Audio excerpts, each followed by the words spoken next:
I want to go to Nicole Parker on this terror threat right now to give Nicole credit. She was around and witnessed and dealt with 9/11. And I was thinking, too, with the capture of this guy in New York, Nicole, obviously they weren't going to let him go because there's a history there. Some of the hijackers who were involved in 9/11 were in various traffic stops, which they were later let go. We know what happened days after that. So everyone's being super careful about this. What do you make of it? Right, now is the time for law enforcement to step it up, and anyone that has any potential links to terrorism or is going to behave in that manner, they must be put away and be looked into, fully investigated, see who they're linked to, what their intentions were, and we must protect the homeland. You know, Neil, I've been on your show many times this week in particular. I cannot stress it enough. The counterterrorism threat right now is at an all-time high for our nation, okay? We have the ongoing threats that we have on a regular basis, right? But you see what happened October 7th. That is inspiring individuals. What's happening in the Middle East is inspiring individuals to, act out. We also have the open border. That is extremely dangerous. I see that as an imminent threat to our country because we have had a wide open border and are allowing individuals to cross into our nation. National border security equals national security. When you have no closed border, you are asking for potential problems. And I'd like to take a moment, frankly, to thank those in law enforcement, thank the Border Patrol agents, thank the Texas DPS, the Texas National Guard, the FBI agents, all of those that are working tirelessly to protect our nation right now. I can tell you that a lot of them do not feel supported. I am in very close contact with my dear friends and former colleagues at the FBI. Many do not feel supported. They do not feel that this administration is giving them the tools to do their jobs. I can tell you that Border Patrol agents now feel like social workers. That's not what they signed up for.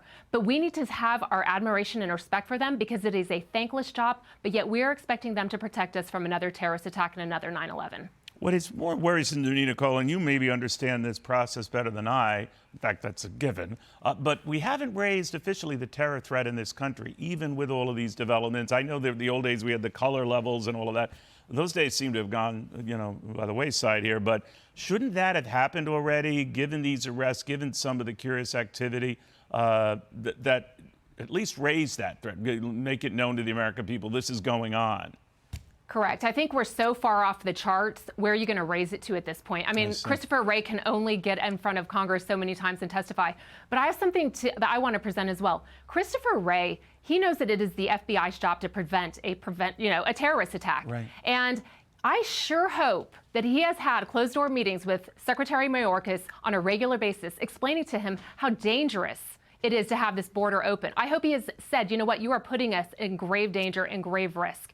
Because again, that is his job, is to protect us. It is unconscionable to me that we have allowed this to happen. But I can tell you, I know agents that they're like, you know what, why should I even bother working counterterrorism cases until they close the border? Because these individuals in law enforcement work tirelessly to protect us, but yet they have this open door policy where anyone can come in now. Can you imagine how demoralizing that is? You've worked so hard to prevent terrorists from coming to our nation, and then there's an open border. What would be the trigger? I'm sorry to jump on you there, Nicole, but what would be the trigger event? Because you would think if the sheer numbers aren't a little alarming, where they're coming from would be. It wasn't that long ago where much of the populations that came through that border were from 5 countries, Mexico, Guatemala, you might have Uruguay, some of these others, but now it's better than 120 of them, and some as far away as China and Tajikistan. And in the case of Tajikistan, where at least 2 of these 8 were captured, that's nowhere near our border. That's nowhere near anything. So I'm just wondering, that alone would raise terror threats, wouldn't it? Absolutely. And again, I believe that the terrorist threat is, like I said, so far off the charts that, this administration just refuses to acknowledge it. And I think for the last 3.5 years, this has been a major problem. But because it's an election year, all of a sudden it's an issue. You know what? There are policies and laws in place that have been in place that if enforced, we would not be in this situation. But because now it's an election year, they're looking to say, look, we tried to do all this. The Republicans didn't want to pass it. They're causing problems. Look, it's very simple.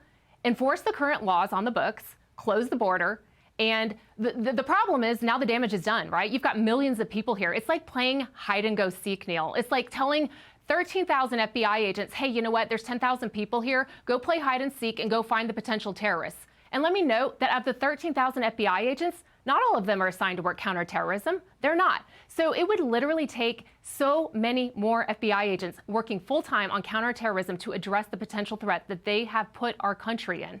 And again, I think it's unconscionable. I think it's irresponsible. I think it's incompetence. And I think it's gross negligence, frankly. You know, you've been warning us, Nicole. The flip side is I've had the pleasure talking to you to sort of iron this out in a week of these disturbing events. So thank you for that. Nicole Parker, the former FBI special agent, Fox News contributor.